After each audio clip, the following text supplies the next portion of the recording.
రాష్ట్రంలో గతంలో ఎన్నడూ లేని విధంగా ప్రజల వద్దకే పాలనను తీసుకొచ్చిన ఘనత కాంగ్రెస్ సొంతమన్నారు మంత్రి పొంగులేటి శ్రీనివాస్. బుధవారం పాలేరులోని నవోదయ విద్యాలయ ప్రాంగణంలో ఏర్పాటు చేసిన ప్రజాపాలన ప్రజా దర్బార్ కార్యక్రమంలో పాల్గొన్నారు. మొదటి విడతలోనే పేద ప్రజల కోసం 4,50,000 ఇందిరమ్మ ఇళ్లను మంజూరు చేశామని ప్రకటించారు మంత్రి.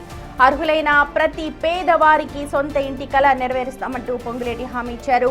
జిల్లాలోని 5 మండలాల్లో ప్రయోగాత్మకంగా చేపట్టిన ఈ భూ సర్వే కార్యక్రమంతో భూ సమస్యలన్నీ కూడా తీరిపోతాయంటూ ఆయన ధీమా వ్యక్తం చేశారు.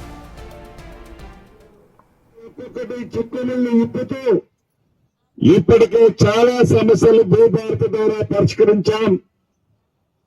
సాదా బైనామాలు కూడా ఈ రాబోయే 30-40 రోజుల లోపే అర్హులైన ఎలిజిబుల్ ఉన్న ప్రతి సాదా బైనామాన్ని ఈ ప్రభుత్వం చిత్తశుద్ధితో పరిష్కరిస్తుంది. ఆన్లైన్ చేసుకున్న అప్లికేషన్ల గతంలో అంతేకాదు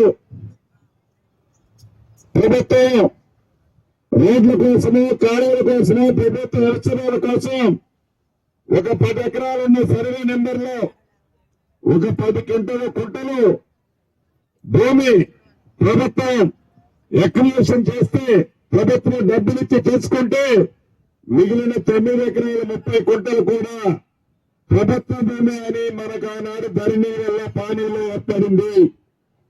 అటువంటి సమస్యలని ఇప్పటికే చాలా పరిష్కరించాం.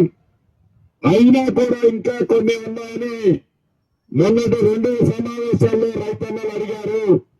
వాటిని ఈ రాబోయే 5-6 రోజుల్లోనే ఆ ఇబ్బందులని రెవెన్యూ అధికారుల్ని ఆదేశించాను, కలెక్టర్లకు చెప్పాను.